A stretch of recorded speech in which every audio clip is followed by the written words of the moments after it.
I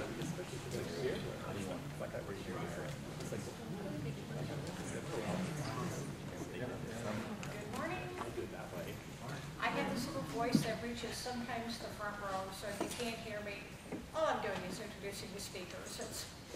We'll talk about it on our way up. Again, good morning and welcome to the eBiz Forum here in lovely downtown Chicago, or maybe it's Milwaukee. We're in St. Louis, right? Got it. Okay, welcome to St. Louis to the eBiz Forum. And thank you very much for coming in to attend this particular session. Melissa Longnecker and Boris Ivanov, digital business architects, I got that right, thank you, are going to be discussing the evolution of the industry's data management platform. Bob gave you a little bit of a taste for that this morning. This is a very exciting product. We're really excited to roll it out to you at this forum. So thank you for coming in. We know you had a lot of kind of competition for your time this morning. Melissa's happy that you're here. They're going to talk for about 40 minutes. Then they'll open it up to question and answers. I hope you have a bunch. We're recording the session this morning, so speak up. You're going to be a rock star. Life is good. We will be sending out an electronic survey about a week or so after the forum ends, so please, when you see those surveys come out, fill them out, get it back to us. We always use the feedback to improve our processes for next year. Okay? Melissa, you're on.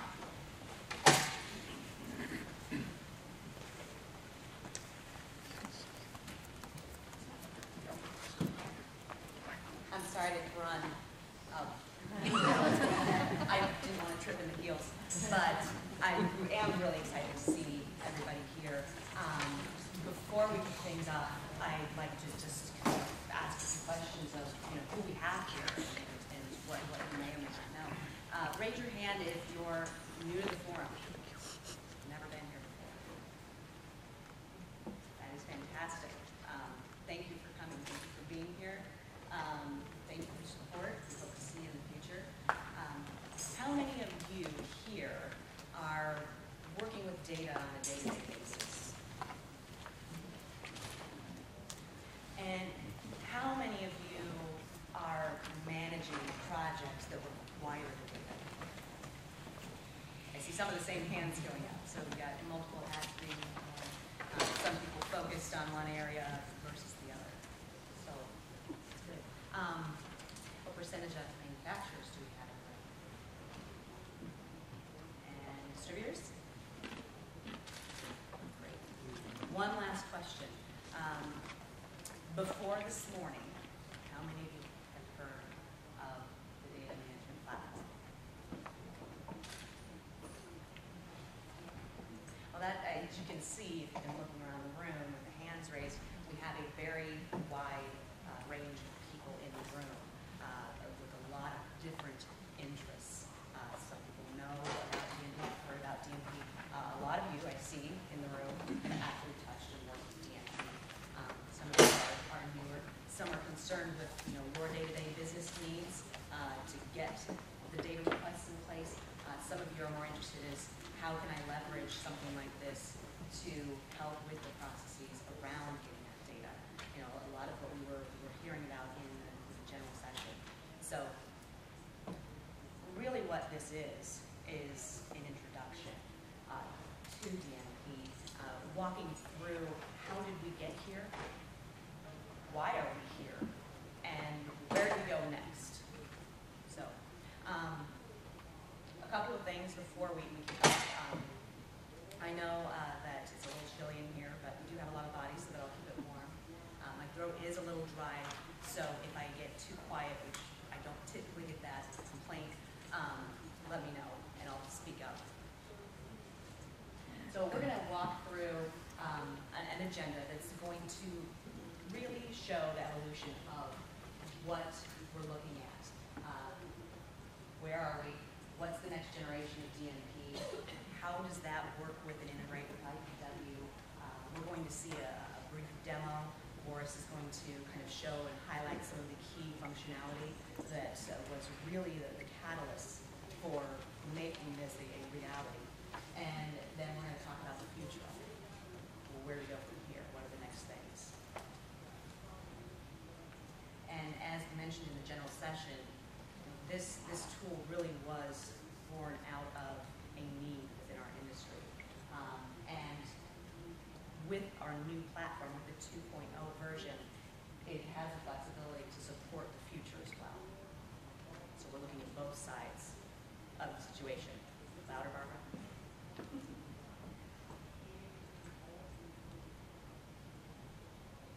So, where did the idea for DMP come from? Dawn's sitting right there, as you heard in the session, the general session. But we do have in service different manufacturers with the IDW, and they have data needs for distributors. And we also have the IRD or Serocomics application, which services the retail side. And there's a lot of overlap between those two things in terms of the data that is managed and communicated out. So we said, well, why don't we bring those things together? You know, why don't we have one interface so that you can manage both of those things? Okay, so that's a good start. We actually have done that. We actually have people using it in production, and it's something that people are seeing today. There is an article that's going to be out in October, and it actually includes some of the people that participated in the pilot, it includes people that are in production with DMP, and it talks about, you know, the next generation of data safety. And this is one of the folks that you're going to see when you have an opportunity to go through that. You're going to see Dawn and some of the more story as to what this is. I'm not going to read it to you, but basically it's saying, this makes my life easier. I can do something now more simply and more efficiently, and therefore I can be more effective. So the evolution, where do we go from there? So we found an opportunity, we brought those things together, people are using it. Well, where do we go from there? Well, we have two different sides to our industry. We've got manufacturers, we've got the distributors. So what about the distributors?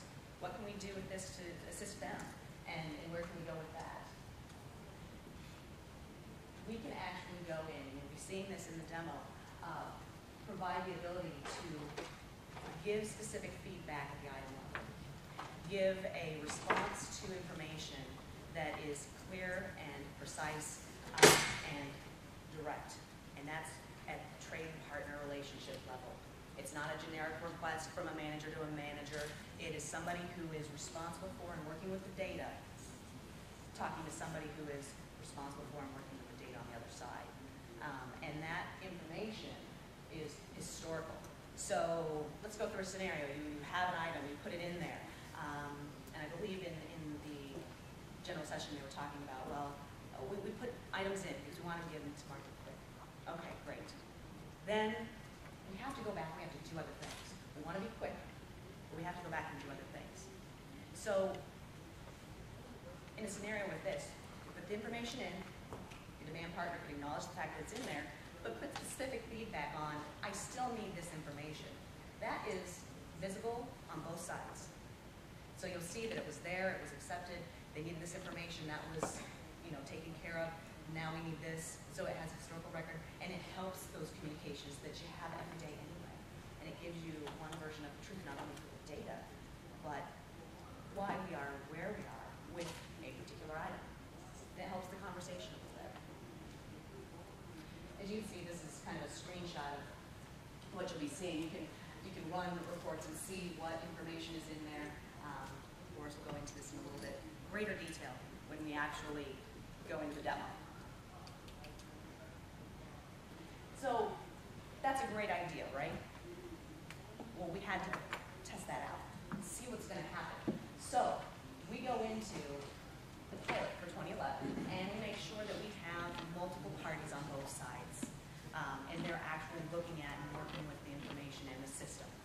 So we had Florida State's Cooper, Crescent, Leviton, Yukon, Osram, all participated, and I can't tell you how much we appreciate all of the participation to date with not only the pilot participants, but people who have worked with it in the past and who are working it in production.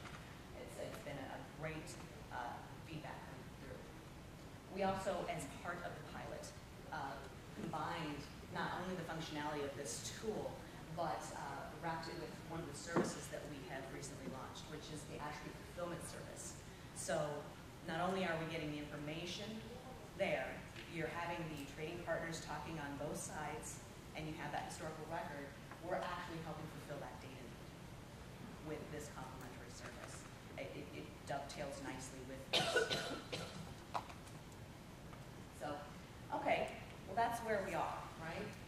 We just talked about the pilot, we had that information. So what came out of the pilot, okay?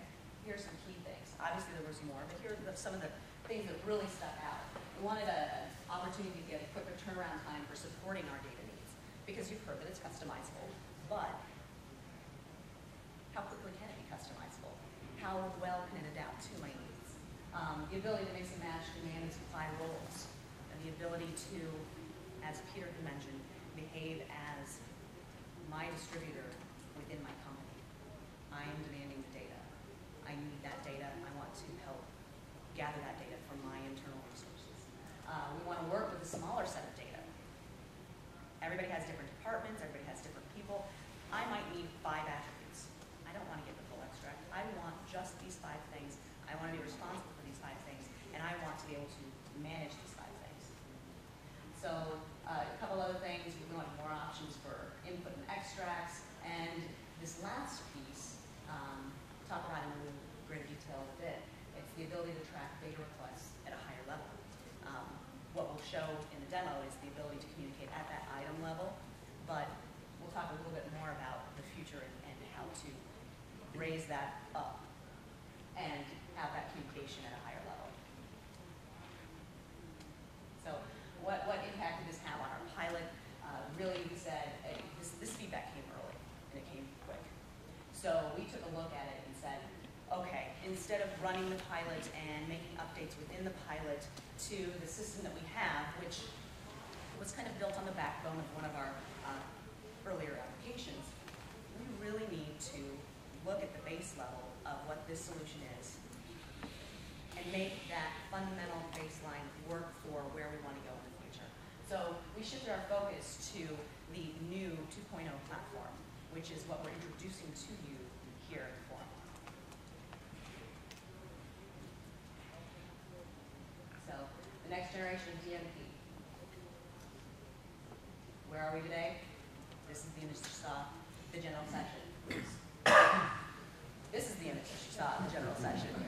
And as you can see, it refers to the ability to get different types of data into the DMP, and then having that two-way dialogue with your retailers, with your distributors, with whomever you need to communicate with. Maybe it's somebody within your organization you need to communicate with. Maybe it's another partner that you're constantly getting pinged for requests. You have the data. It's in one place. You can communicate that out. As we progress with DMP, we'll be looking for other opportunities to connect with major initiatives within our industry as part of an out-of-the-box standard option for you. So how do we apply the feedback? Remember, we went through the pilot. We said, here are the major findings. How do we apply that? What does that mean? When I look at that pretty picture, what does that mean? How can I see the results of what the pilot turned out? The quick turnaround time. We actually have implemented an administrative site that allows us to support new data needs. So we can define that metadata about the attributes. What is it? What are the requirements around it? What type of information are we collecting? And it actually allows us to define the components that will allow for the XML feed to come in automatically. As soon as it's available, you're going to be able to feed that in. As soon as it's available, it's going to be able to go out. And we also have more dynamic inputs and extracts so that you can, again, use those attributes. You can mix and match now with the demand and the supply. Earlier, we had talked about solving an issue within our industry of having 2 separate applications, one for IRD, one for IDW. We brought those together early on. Now, what we had with our initial DMP product were 2 different applications for supply and demand. Now those 2 things are housed under this one single platform. So you can leverage the functionality of both based on your roles and permissions. I want to work with a smaller set of data. User-defined inputs and extracts. What do you want? What does somebody in your department want? More options for the inputs, and extracts. Excel, CSV, XML, EDI. Those are designed to be out of the box. Specifically with EDI, it's designed to work with industry standards. So if you're currently using a feed for IDW and want to continue to use that feed, you'll be able to use that feed. Should you need or require a specific or custom input, we can accommodate that as well. These are the types of things that we're talking that are out of the box, and you can accommodate to those. Or if you have a business need that you just don't have the wherewithal to want to accommodate within that, we can go with IDOCS or a specific version of XML if you have a proprietary something you need to use. That would be something custom. The ability to track data requests at a higher level. This was, I think, one of the biggest aha moments within the pilot. I'm not going to go into too much detail. I'll swing back around to this after Boris hits his demo. But what this allows is somebody to say on the distributor side, or on the demand side, I have a business initiative going on, and it requires these 25 items that you currently have, and it requires these 6 attributes for those. You're missing X.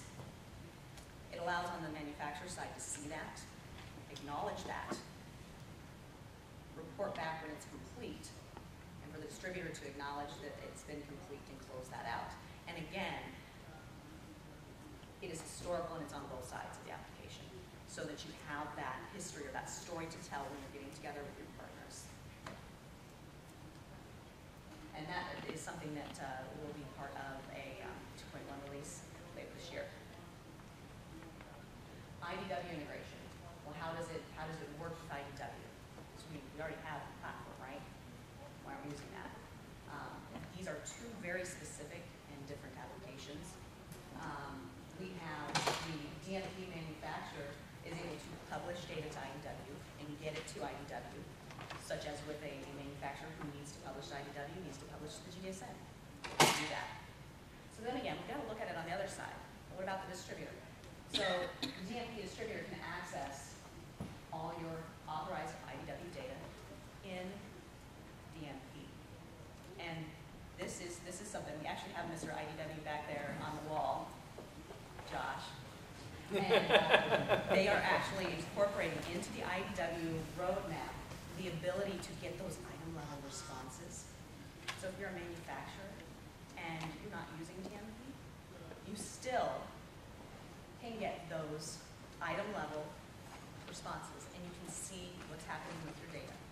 So that's an exciting connection between the 2 applications. So let's take a sneak peek really quick. I'm going to turn it over to Boris at the data management platform. And what he is going to show you, we did have some slow internet connection earlier. I think it's resolved. But he'll be showing you a version of the application that was made available a couple of months ago. So we're going to give you a sneak peek of that. Great. Well, good morning.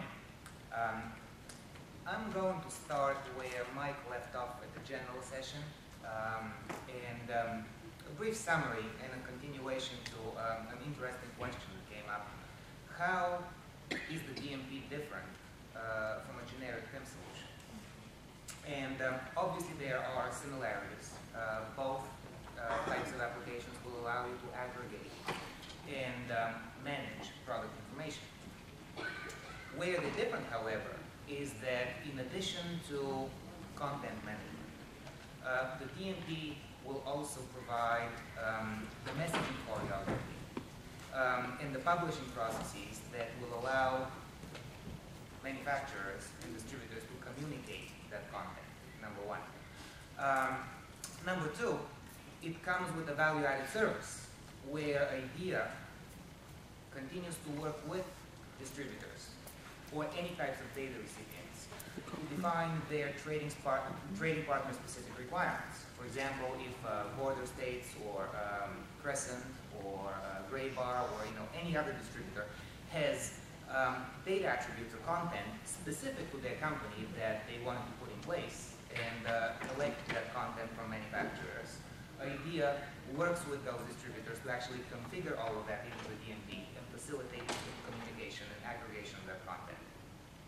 And then finally, the DMP comes with a wide array of integration options, both on the inbound and outbound side for collecting content. On the inbound side, you can accept data in EDI, XML, Excel, flat files, and so forth. Melissa briefly touched upon that. On the outbound side, it is fully integrated with the IDW as well as the Global Data Synchronization Network. So it will provide that dissemination or aggregation of data much, much easier. Now, before I go into the actual screens, I also would like to touch upon the business processes that we implemented within the DMP, just so that I can provide a little bit of context to what we're going to see in a couple of minutes. Now, obviously, when you access the application, you will be either on the manufacturer side or the distributor side.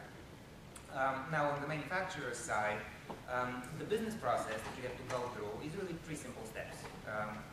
First of all, you have to go and consolidate all of your product information, which essentially boils down to creating or editing products. The second step is publishing that content to the designated data recipients. Those may be distributors. They may be retailers in the GDSM world, for example.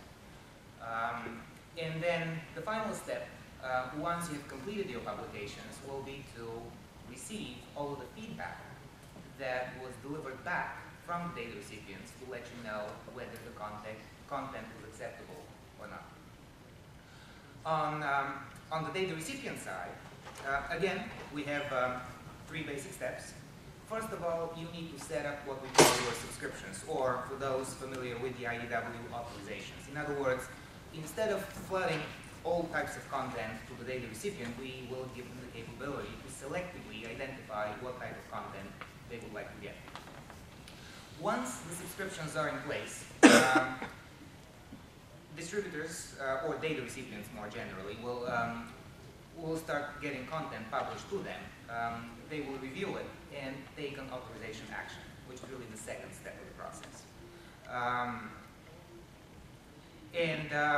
Then once those actions are communicated back to the manufacturers, obviously it can engage into a repetitive cycle where collaboration can go back and forth, thus allowing both parties to work on the content and get it into a state which is acceptable by both the data source and the data recipient.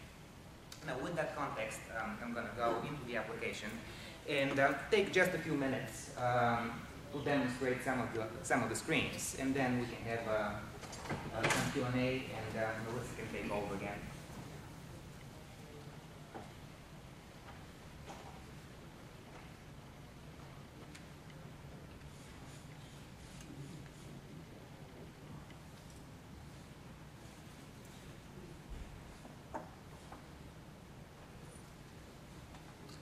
So initially, I'm accessing the system as a manufacturer. Again, getting back to the 3 steps: loading content, publishing, and receiving responses. Those directly map into the top navigation of the application. Under Catalog, this is where you can go and collect all of your content. The application is very easy to navigate, and it does come with quite a bit of help text. If you run a particular search and you open a particular product, for those of you who have worked with the DMP in the past, you will see some similarities. There are some differences as well.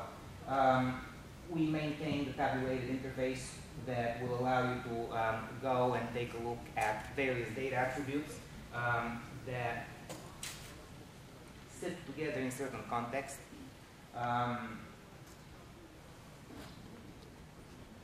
UNSPSC classification came up earlier during the general session again, and we have imported, I think, the latest UNSPSC classification in the DMP. I think it is 2.0, and people can go and dynamically pick up their UNSPSC categories, and the screens will refresh. For example, if I wanted to quickly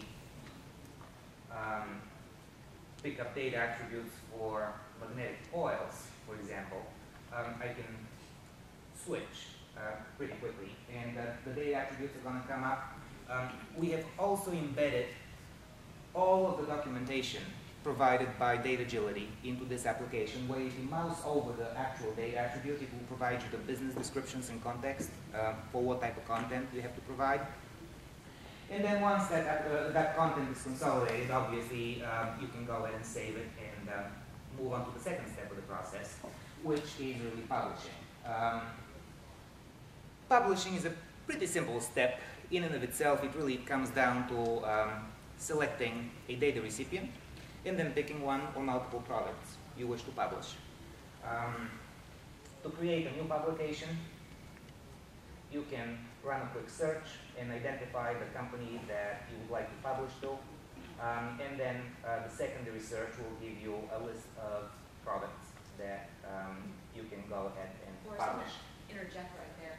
The list of people that you can publish to is going to be based on what your, sorry, Barbara, the list of who you can publish to is going to be based on what your business needs are. It very well could be those within the GSN, it could be those within our industry, it could be IDW, it could be a department within your company. Again, it is just defining who needs that data, what format does it need to be in, where does it go, and then you just publish that information out. So, for instance, yes. you could have people, not an entity to publish to, could be just the IDW. That says, correct. push this data out to the IDW now, for anybody in the IDW that has access to it. Absolutely. Okay.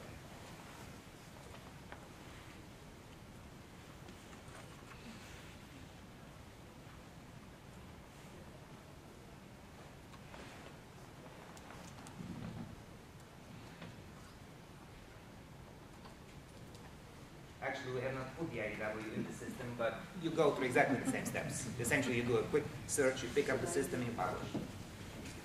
And then finally, get into the last step of the process, where you can get the data recipient responses. Essentially, we have staged some content in this demo environment, and you can always go and take a closer look at individual entries, and also you can view them in report format if you want to organize the data a little better. The initial report is by date, but for example, if I wanted to switch the format by data recipient, I can quickly refresh the screen and it will reorganize the content depending on how you would like to group the data. Now I'm going to shift gears a little bit and log in as a data recipient, just so that I can briefly show you what distributors are going to look like when they go in.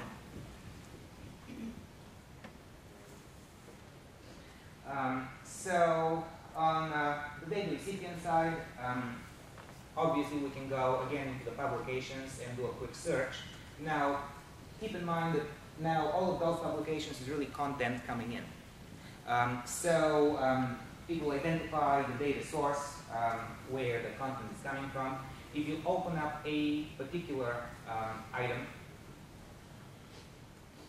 it will provide additional information, and then also this is where you can take an action for that particular item by accepting or rejecting the content. Subscriptions, I mentioned earlier, those are pretty straightforward. Effectively, this is where you can identify the trading partners that you would like to work with before you can start receiving content. And on the demand side, actually, things are a little more straightforward because effectively you consolidate content that is being published here. And in terms of was just going to mention that with the release of DMP 1.0, the interesting part was that we primarily focused on manufacturers, where the value for the manufacturer was a single point of data entry, where the company can go in, plug in content, and then that content is going to feed the GDSN, or it will feed the IDW, or internal idea routing from one idea principle to another. With DMP 2.0, the similar approach has been taken towards distributors as well, where Melissa mentioned integration with the IDW. It is actually now a bidirectional process where the IDW can populate the publication screen for a distributor with content that they're authorized to get. In that regard, now the DMP effectively becomes a consolidation platform for distributors as well. Something else that was interesting that came up during the general session was how then you can complement content coming out of the IDW with additional content that you can populate within the DMP, such as instructional videos and planograms or PDFs and specifications and so forth. I think there was a question. Is there any facility for distributor to upload their own data? Say I have some data that So the question is, from the doesn't come distributor's from the perspective, can you upload? IDW or Yes. another manufacturer. If you keep an eye on the top navigation of the application where you get the main functional modules, now what I'm going to do is actually I'm going to log in with an account which is enabled to work both as a data source and the data recipient. And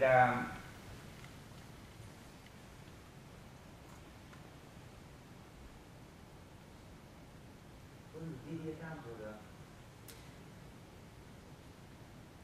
What's happening in Maybe I can log in with my account. Nobody loves the password he's typed. This is the ultra uber. But basically what Boris is going to be doing is kind of illustrating, to point to your question. So now, effectively, I logged in with the user.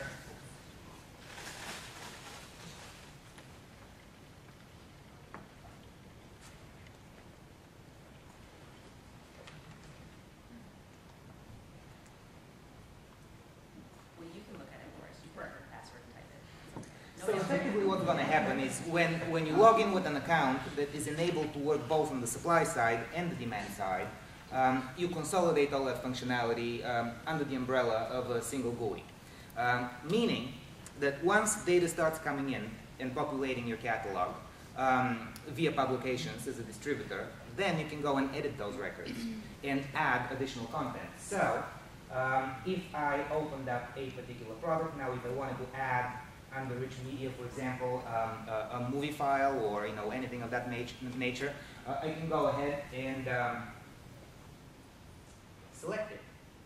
Now, on this particular machine, obviously, I do not have any movie files, but you can upload that content and complement what was published to you with additional information that may be coming from within your specific company. Is that seen by everybody? Does it answer the Now, question? and I guess that it's subscription based and it just depends on what level of subscription you buy or how It does depends that? on your That's need. what In you fact, when we say get back into the presentation, which, how much time do you have, Barbara? About 10. Okay, we'll probably want to get back in there. In the back, did we get a baseball back there for the question? Okay, thank you. They don't want me throwing. Thank you for passing it out. When we get back in the presentation, it really goes back to, again, this is just a tool. You have to have a plan for the tool, and we will help with that plan by going through assessments, and we'll talk about that as. Before you leave this next question, so if you wanted, instead of having a URL link on your website where, say, an image was coming from or a media file, you could put it into this tool, and how is that then transferred to the It depends on your business needs and how you use that data. Really what the ability, and again, keep in mind, we've just gone through the presentation. We've talked about where it came from, where we're going, where we are today. Where we are is bringing the supply and demand together so that you'll be able to have those functionalities. Suppliers can be the distributor for their company. Demand partners can manage and add data on their side as well. And as we get into the next 5 years, we'll see more efficiencies through that. So it really, at this point in time, is sitting down and talking about your business needs. Does this integrate at all with the downloads that come from the IDW for a distributor? It's one of the things it's integrated with IDW. You can get information from a supply to IDW. You can get information as a distributor from IDW. It utilizes IDW style input. So for example, if you use EDI, it would do those. We don't currently support the EasyView pipe as an input into DMP. Okay, let me be a little more specific. If I've got a manager who's not populating whatever rich content I'm looking for, and I go provide that here, will it flow through to my business system? To answer your question, Randy, it absolutely does integrate with IDW. So if you've got feeds from IDW now that you're taking into your business system, you can get those feeds into DMP. And then from DMP, you can flow into your business system. So you Okay, can so aggregate this your data. sits in the middle. Yeah, and it will be based on your subscription that you have with IDW now. So whatever fields you get from IDW now, they would flow into DMP. I got it. Is this just hot bid to IDW, or is that you're actually doing like pricing data requests through this tool, or?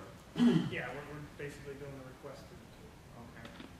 So for a manufacturer, I'm just trying to understand how this would fit into the process, because we store our information inside of our ERP system and then do an export from that into IDW. And if we're also having this to be rich content, I mean, is this, we stop sending directly from ERP to IDW instead of from ERP to this and then from this to IDW? See, and that is a very good question that really illustrates kind of what we were talking about in the general session. This is a tool. You have to have the processes around that to work. And one of the nice benefits of DMP is that if you have 2 or 3 different businesses where you're like, I'd really like to use DMP for that, you don't have to do them all at once.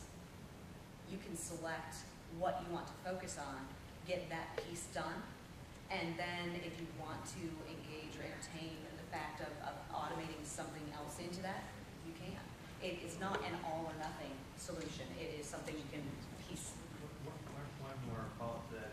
Does this have a change management? So if I get something in from my ERP system, say I directly import it into this, but then I might want to check to make sure that that content doesn't override the content that I have in here. Or maybe That's part of a workflow. That is part of a workflow. We have some rudimentary workflow. There is, as part of the 2012 roadmap, more elaborate workflow, which goes back to if you have 3 different scenarios in which you're like, I could maybe leverage this, but one of them you're like, I really want to see or wait for that more robust workflow.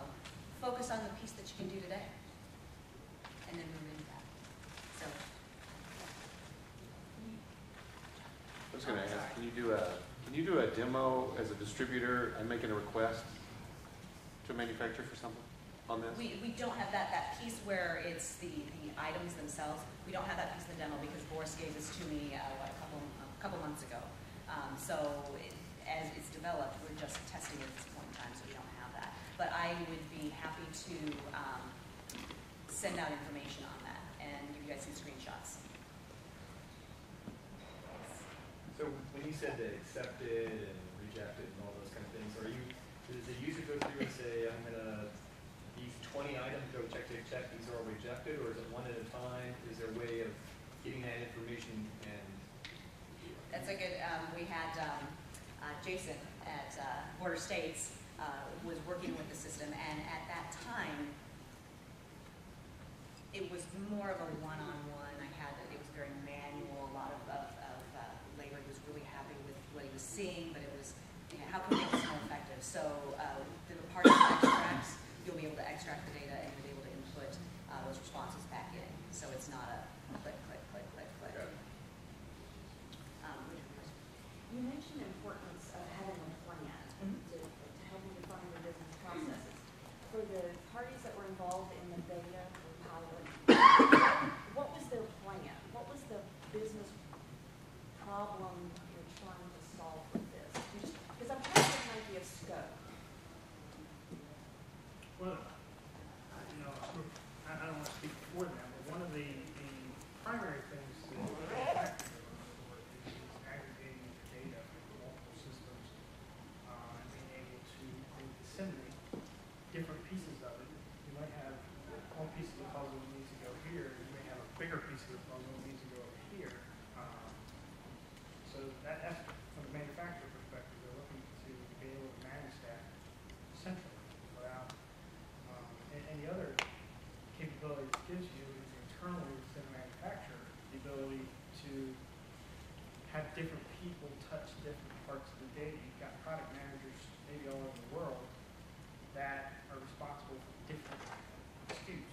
David actually, I think, wants to respond. He was involved with the One of pilot. the things from the manufacturers, they besides of like universal places to maintain the data, when the different distributors will have different requests for data. DMP presented an opportunity to take that data and format it within there, just by picking what you want to take and putting it into a specific tab for that specific distributor. So Florida State wants it this way, we do it that way, Progressive wants it this way, we do it that way. So that's the concept behind it, which was attractive to us. And then, like Melissa said, coming up with a plan as far as which system you're going to put your attention towards creating. And that relies on us working with an idea to figure out the best way to do it. But that was our ultimate goal, was to come up with one way to satisfy that. Because right now, it's taking and manipulating and putting into spreadsheets and formatting. And so I'm sure We got about 5 minutes left. Before I take any more questions, I do want to kind of give a high-level overview of the remainder of the year so that you know what to expect and when. We're going to be focusing on migrating pilot people as part of this year and focus on getting that up and running. And then we will, at that point in time, be giving more detailed demos and scheduling conversations so that you can determine what you need to do within your organization and how we can help you do that. And then towards the end of the year, beginning of next year, we'll really be able to have those detailed conversations with those who want to put that in place. Look, yeah, you got balls in the back. So, we have about a few more minutes. Is some data that really isn't available to distributors? First, like, is this going to enhance the ability of like net pricing, which is which some suppliers offer, some don't? Is this another? If that is something that, that's a good question, and it goes down to the business relationships, and if that is something that you are needing and there is a business case for providing that, and the parties that agree to that, absolutely.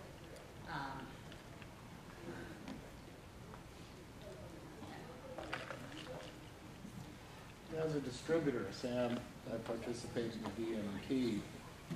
Will I be able to get IDW data for non-DMP manufacturers Yes. through the DMP? Absolutely. Okay, that was question. Absolutely, and that's, we had that on an earlier slide, but you see a lot of slides, there's a lot of talk, sometimes that you miss that. It wasn't clear that it would be available for Thank you for clarifying that, non-DMP. because absolutely, we saw that as, we took away the 2 applications from the manufacturer side, then we looked at it and went, now we have 2 applications for the community side. Well, that doesn't work. So that integration piece, you'll be able to get that data and manage it through one interface, regardless of if those partners are utilizing. And if we want to add data to the DMP for our own internal use, like, say, a manufacturer that doesn't give net pricing but sends it in a spreadsheet directly, could we then use the DMP to merge those together to a single view so that then when we ultimately load it into our ERP, it's one single format? That's one way of doing that. You can definitely do that and get data from, whatever area you're getting it and put that in. You could also say, I have a roadmap and a plan where I would like to get this through DMP and ask your partners to get involved and send it through that way. You can do it either way, both ways, one or the other. Barbara, we have 1 minute?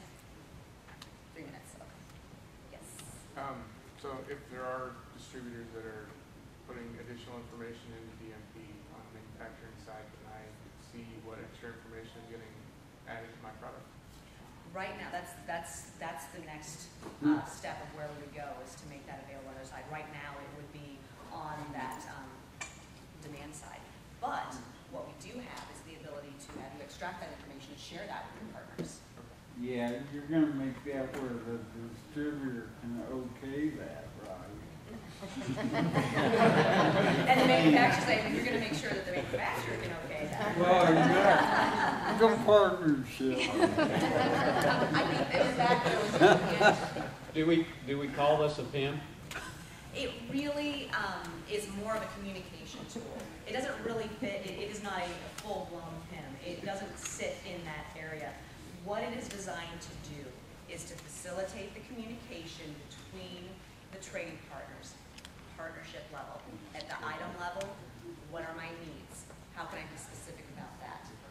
At the request level, which, to your point, Joe, will If I have a large investment in a PIM, would I buy this? if you wanted to, you could put this in front of a PIM and use it as a way to kind of aggregate that data. There's definitely a model where you could use it. It's up to how you're implementing your PIM, and we'd be happy to talk to you about that. Do you know the scope of the price tag for this product? Steve Horton is going to be presenting some of that information as a follow-up once we have the initial pilot people over. Is that at one of those sessions, or? No, it will be later this year. Okay. When do you feel it's going to be available? For pilot, like I said, the focus for the remainder of the year will be the people who are currently in production, the pilot individuals, like I said, 1 minute, Barbara says, and then towards the end of Q4, Q1, more open to others within the industry. Okay.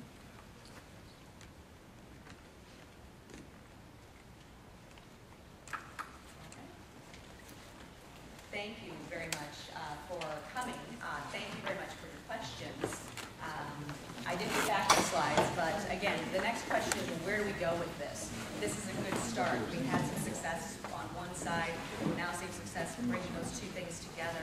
Where do we go from there? And a lot of the questions that you're asking are going to help